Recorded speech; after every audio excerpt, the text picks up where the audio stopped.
the story you are about to hear is true. Only the names have been changed to protect the innocent. You're a detective sergeant. You're assigned to Juvenile Bureau.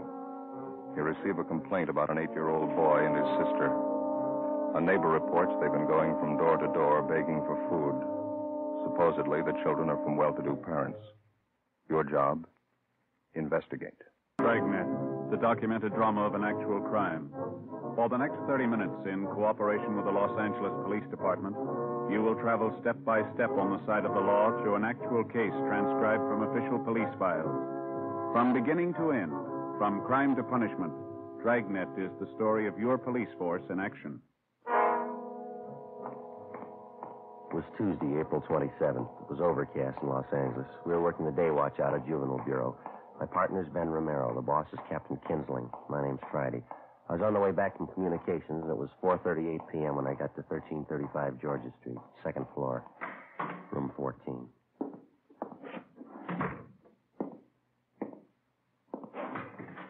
Hi, Joe.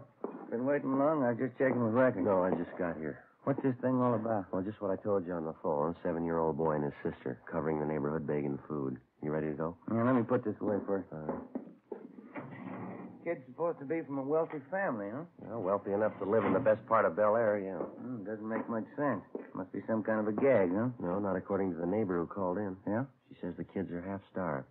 Ben and I got in the car and drove out Sunset Boulevard to the Bel Air district. We pulled up in front of a large 2-story home near the corner of Brookline Avenue and Knightsbridge Drive. It was a white frame colonial mansion set back in the middle of well-landscaped lawns and gardens. The other homes in the neighborhood were just as large, $50,000 and up. It was the last place in the city that you'd expect to find neighborhood children begging food. 5:20 p.m. We went around to the rear entrance of the colonial mansion as we'd been instructed on the phone. We located the woman who'd called in the complaint, a Miss Jeanette Bejan. She was employed as laundress and cook by the owners of the house. She was busy fixing dinner.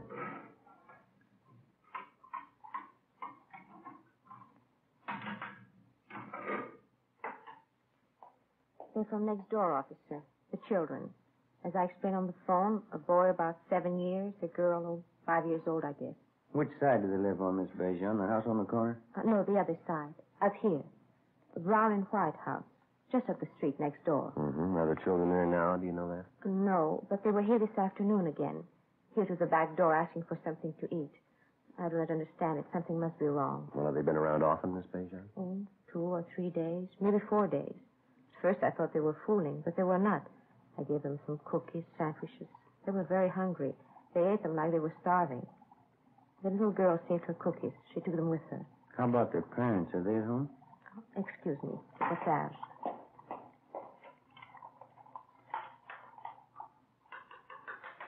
There. That's better. No, I have not seen the mother the last few days.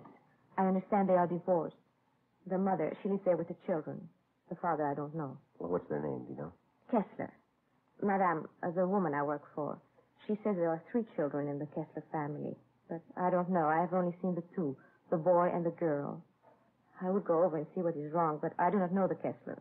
It is not my place. That's why I called you, officer. All right, Miss Bejan. Well, thank you very much. Oh, not at all, officer. You understand, I do not mind giving the children food. Well, I think only something is wrong if they do not get it at home. Well, thank you very much for notifying us. We're going to check into it. I'm just a little curious, Miss Bejan. What's that you're making? This? Napoleon. How's that? Napoleon. You know, Napoleon pastry. Oh, yeah. Sure smells good. Well, thanks again. Oh, certainly, officer. If there is anything I can do, you will let me know? Yes, ma'am, we will. Goodbye. Goodbye. Thank you very much.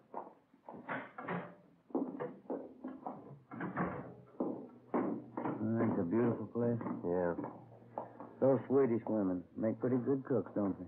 I don't know. She sounded French to me. Huh? Maybe so. Most good at cooking, anyhow. Oh.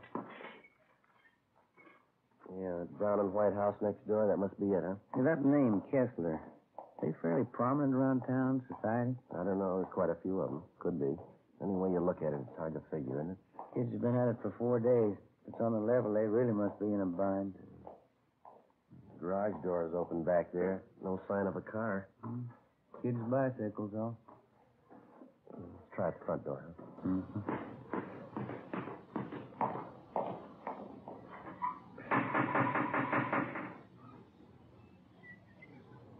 try it again, huh? Yeah.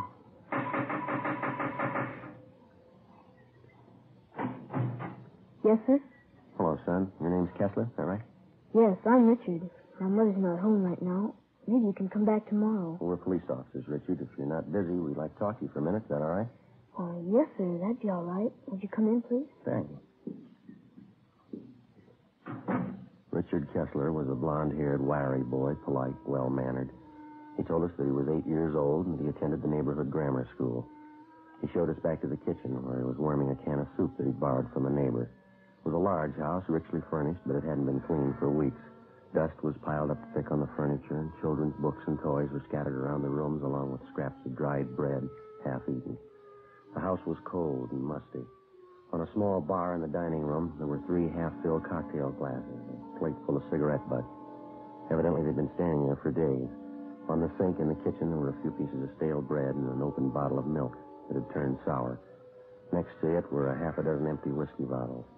The Kessler boy was well-dressed, except for the shirt that he had on. It looked as if he'd been wearing it for a week. What did you want to talk to me about, officer? I haven't done anything wrong. Oh, we know that, son. We'd just like to find out how you've been getting along. I've been getting along all right. 2 A's and 4 B's on my report card last month. Mm-hmm. Where's your sister, Dick? Judy, she's down the street. She'll be back in a minute. How about your mother? Where's she? She's out, too. She'll be back. When do you expect her, son? Pretty soon. She's coming back pretty soon. Well, your sister, Judy. She's younger than you are, isn't she, Dick? Yes. Judy's only 6. I'm 8. Any other grown-ups live here with you besides your mother? No, Mom takes care of us. She'll be back pretty soon. We'd like to have you tell us the truth now, Dick. How long's she been gone? I don't know. It's probably important. Taking her a long time. If you can come back tomorrow, she'll probably be here then. When was the last time you saw her, son? Son, how about that? A couple of days ago. Well, this is Tuesday. You mean she left the house Sunday? No, before that. Last Friday night she went out. Said she'd be back. I don't know. Did your mother say where she was going, Dick? No, her boyfriend was here. Larry, I don't know his last name. Mom went out with him to a party, I think. I don't know where. She'll be back all right. Did you leave anyone to take care of? No, we can take care of ourselves. Nobody's fixed the cooking, though. I don't know how yet. I'd better look at the soap on the stove. I'll take care of it, son. You go ahead. Sit down.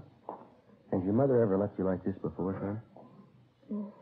Maybe once or twice. She never stayed away this long, though. I don't know. What's the matter, Dick? Well, Johnny, officer, my little brother. He hasn't eaten much for a while.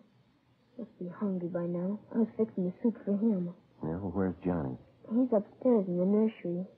He's been sick with a bad cold. Mom knew Johnny was sick. That's why I wondered. She hasn't come back yet. I don't think Johnny's feeling good. Do you want to take steps to him, son? Yeah, all right, if you want. Ben, you want to come on? Yeah. How long has Johnny had this cold, Dick? A couple of days before Friday, before Mom left. Mm-hmm. How old is he? Johnny's just a little kid. He won't be 2 years old until July. I've been wondering about him. Coughed a lot at first. Been giving him milk and cookies. That's what Judy and I had. I don't know. Has the doctor been to see Johnny? Oh, no, I thought of calling him. I didn't know the doctor's name. I was waiting until Mom got home. This is Jenny's room here. Mm-hmm. In the crib, officer. That's my brother Johnny. Pretty cold in here. Yeah, let's have a look. Hey there, young fella. Hi, Johnny. You hungry now? Joe, look at his eyes. Yeah, want to get to a phone, doctor, and ambulance. Tell him to hurry. Right? Oh, what's the matter, officer?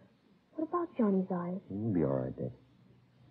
Oh, he's been acting awful quiet, though. Hardly moved around at all. Most of the time he's jumping up and down in his crib like anything. Has anyone at all been in here to see him since Friday? Yes, sir. My sister Judy and I. We changed his diapers and give him something to eat. I see. I sure wish Mom would get home. I'd like to talk to her. Yeah, so would I. 5:48 p.m. We put in a call to the office for a policewoman, then we got in touch with Lieutenant Lee Jones at the crime lab, and he sent out a man to photograph the condition of the Kessler home and the children. The doctor and the ambulance arrived, and little Johnny Kessler was taken to the general hospital in critical condition. The 22-month-old boy was in a coma. Richard Kessler and his sister Judy were taken to Georgia Street Juvenile Bureau and then transferred to Juvenile Hall and placed under protective custody, Section 700 Sub B, Welfare and Institution Code. The two of them were given a bath and something to eat. Judy Kessler was interrogated separately by a policewoman. Ben and I talked to the boy, Richard. After a few minutes, he broke down and admitted that his mother had gone off and left the three children alone on at least a half a dozen occasions. He told us his parents were divorced. He rarely saw his father, but his mother had had 2 or 3 boyfriends at the house during the past year. He also told us his mother drank quite a bit. But she's never been gone this long before, Sergeant. Maybe she's out somewhere and has no way to get home. We'll find her all right, son. Don't you worry about it. Well, this boyfriend of your mother's, Dick, his first name was Larry. Is that all you can tell us? Yes, sir. I don't know his last name. Are you going to keep us here all night, Judy and me? Just for a day or so. They'll take good care of you, son. Where'd you take Judy? Well, she's just next door, Dick. You can see her in just a minute now. And how about Johnny? I always take care of him. Pretty fussy around strangers. Well, they've got him over at the hospital, Dick. They're going to take good care of him now. You can count on that. I don't know, officer. I better see him. He might get awful fussy. All right. We'll fix that up for you. Do you have any relatives in Los Angeles, son? Aunts, uncles, anyone like that? No, just my father, but I don't know where he lives. We had a nurse who used to take care of us, Mrs. McIntosh. She was swell. My mom fired her, though. Oh, how'd that happen? Do you know? No, I'm not quite sure. Maybe my mom was drinking. Mrs. McIntosh got mad at her. Had a big fight, and Mom fired her. Oh, now, this Mrs. McIntosh, you know where we can find her? No, sir, I don't. How about some of the other boyfriends that your mother had, Dick? Do you remember any of their names? No, one of them was George something. I don't remember the other one. Joe, see you a minute? Yeah, Mac. You want to stay with the boy, huh, Dick? Yeah. Hospital call. It's a lousy thing. Well, what's that? The Kessler boy, little Johnny, Yeah? he just died. John Albert Kessler, white male American, age 22 months. All the pertinent facts and data would be listed on the crime report. And if and when the case was closed, the report would be filed away. Wouldn't be any different from 1,000 other dead body reports. Same size, same color, same number up in the left-hand corner. In the course of 10 or 20 years on the job, a police officer sees a lot of them. Most of them he forgets. A few of them he never forgets. The next morning, the body was posted to the county morgue. It was found that the youngster had been suffering from malnutrition, but the cause of death was listed as a basal skull fracture. Homicide detail was notified. The search for the mother, Mrs. Jean Kessler, went on. We talked to her neighbors, all of her friends that we could locate. We checked out an address book that was found in Mrs. Kessler's effects at her home. We got out a broadcast and an APB. No luck. Thursday, April 29th. How about the youngster's brother and sister, Ben? You think it could have happened that way? How do you mean? Well, we were taking care of the little fella. They might have had an accident with him. They're afraid to own up to it. I don't think so, Joe. No, that's not very likely, Mac. We talked to them quite a bit last night. A couple of pretty honest kids. Pretty sure that they wouldn't lie about something like that. Where does that leave it, the mother? Good possibility. We know Mrs. Kessler drinks quite a bit. She could have lost patience with a little boy. More chance of an accident there. I get it.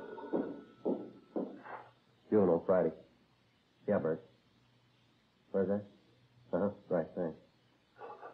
Yeah? Woman answering Miss Kessler's description checked into the hotel down on South Hope last night. Still registered? When she checked out early this morning, they found a woman's sport coat in the room. What about it? Bloodstains on it. Friday, April 30th. We were still without a lead as to the whereabouts of the missing mother, Mrs. Jean Kessler. The bloodstained coat, which had been found in the South Hope Street Hotel, was shown to Mrs. Kessler's friends and to her children, Richard and Judy. They identified it as belonging to the missing woman. Routine investigation of the hotel room failed to uncover any further leads. We got out a supplementary APB, and then we started rechecking with the Kessler woman's friends and acquaintances. Nothing. We rechecked a dozen taverns and cocktail lounges that she'd been known to frequent. No sign of her, no sign of her boyfriend. In rechecking her personal effects, we found a canceled check payable to their former nurse, Mrs. McIntosh. The endorsement carried her address. We checked it out. She'd moved. We traced it to the forwarding address. There we were told that she had a new job as a nursemaid with a wealthy family living in the Los Feliz district. We called there and talked to Mrs. McIntosh, and she told us that she was just leaving the house with the 3 children for an outing at the park and the zoo. We made arrangements to meet with her out there, 1:30 p.m. Ben and I located her at the head of the path leading through the main part of the Griffith Park Zoo.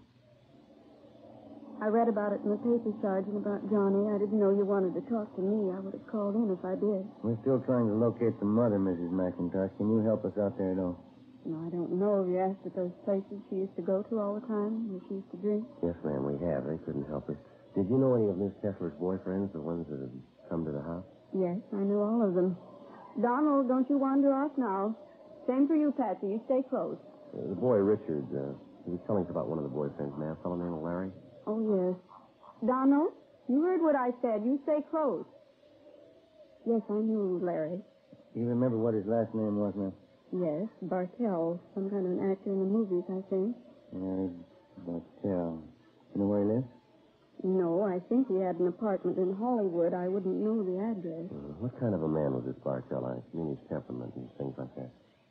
Well, I think he was kind of lazy. I think Mrs. Kessler was giving him money. Mm-hmm. Did the two of them ever argue or have any fights?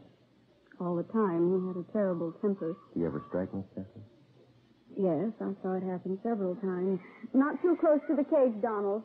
Back a little. How did this Bartell act toward the children, Mrs. McIntyre? Indifferent, I guess. They annoyed him sometimes. Well, that was after that you had the argument with Miss Kessler? Yes. It was about her drinking and the boyfriend and all the rest. I just got sick of it, and I told her what I thought. She didn't want to admit she was getting old. Not caring for the children, pretending she was still in her 20s. Well, do you have any idea where we might locate the father? Well, they're divorced, you know. He's the head salesman for a lumber concern downtown. He inherited most of his money. I have the name of the company at home. You can have it if you like. Yes, ma'am. We'd appreciate that. You know, it's the children I feel sorry for. Yes, ma'am. 3 beautiful children. And that poor little Johnny, I just can't understand it. What's that? How could anyone desert a helpless baby like that? We'll ask his mother. Friday, 5 p.m. Mrs. McIntosh called us at the office and gave us the business address of the missing woman's ex-husband, Richard Lane Kessler. We called there, but they told us Kessler was away on a week's vacation. They had no idea where to contact him, but he was expected back in a few days. We called Central Casting and asked them to check their talent list for a bit player by the name of Larry Bartell. They had no such name listed. Saturday, 8 a.m. The Kessler children, Richard and Judy, remained in the custody of juvenile authorities. The search for their mother continued. All day Saturday, Ben and I ran down what few leads we had. They went nowhere. Checks to the morgue, the city hospitals, and the drunk tank at the main jail still failed to turn up the missing woman. We checked again at the different drinking places she used to patronize. No one had seen her. 5:30 p.m., we went back to the office. A lot of mileage today. Yeah, there's not much to show for it. Not going to be much fun for those Kessler kids this Sunday. Why? What do you mean? First Sunday in May. Huh? Mother's Day. Oh, yeah. Hi, Mac. Hi. Got a piece of news for you. Yep. The Kessler woman's boyfriend, Larry Bartell. What about him? He's been located. When he'd seen his name mentioned the previous night in the newspaper stories concerning the case, Larry Bartell had contacted the office to let us know that he didn't consider himself a fugitive. At least that was his story. He'd called just a few minutes before we got back to the office. He left word that he could be found at a Wilshire address all day Sunday. In the meantime, he'd be at the Spotlight Club, the club for theatrical people located in West Hollywood. 6:25 p.m. Ben and I located him at the club back in the billiards room. He was tall, dark-haired, dressed expensively. I told the cop when I called in you weren't supposed to contact me here. It was important. That little Kessler boy's dead, Bartell. We think that's pretty Well, important. I didn't know anything about that.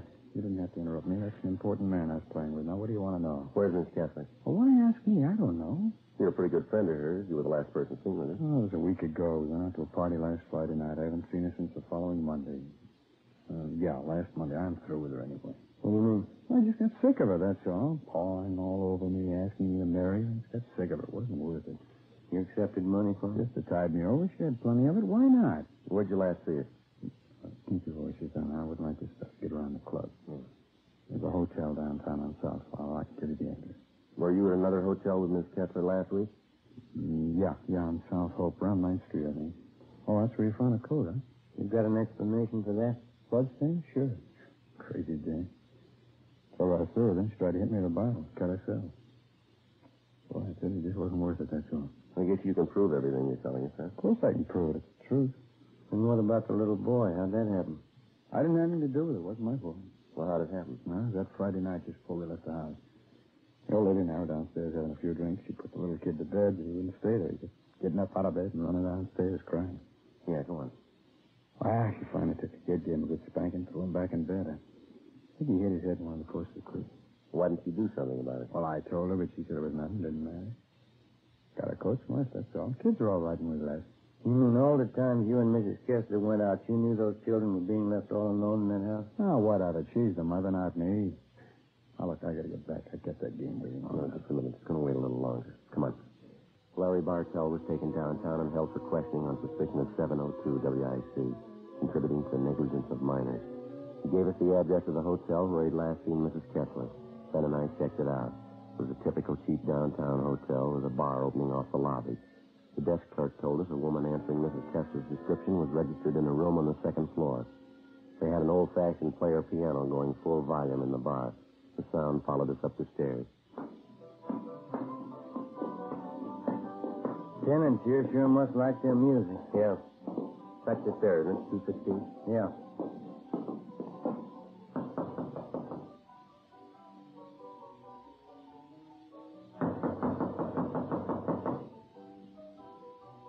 You better try it. Yeah.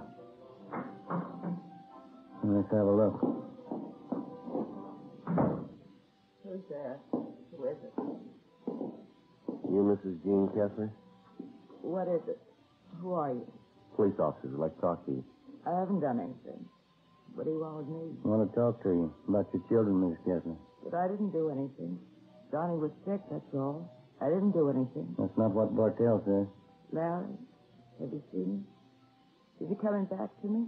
You better get up, lady. Get your coat. I gotta have Larry back. He's everything to me. I love him. Is he coming back? You've been gone over a week. Aren't you a little worried about your children? They're all right. I'm too young to spend my life on children. I need Larry. Where is he? See if you can find a coat, will you, Ben? Yeah, all right.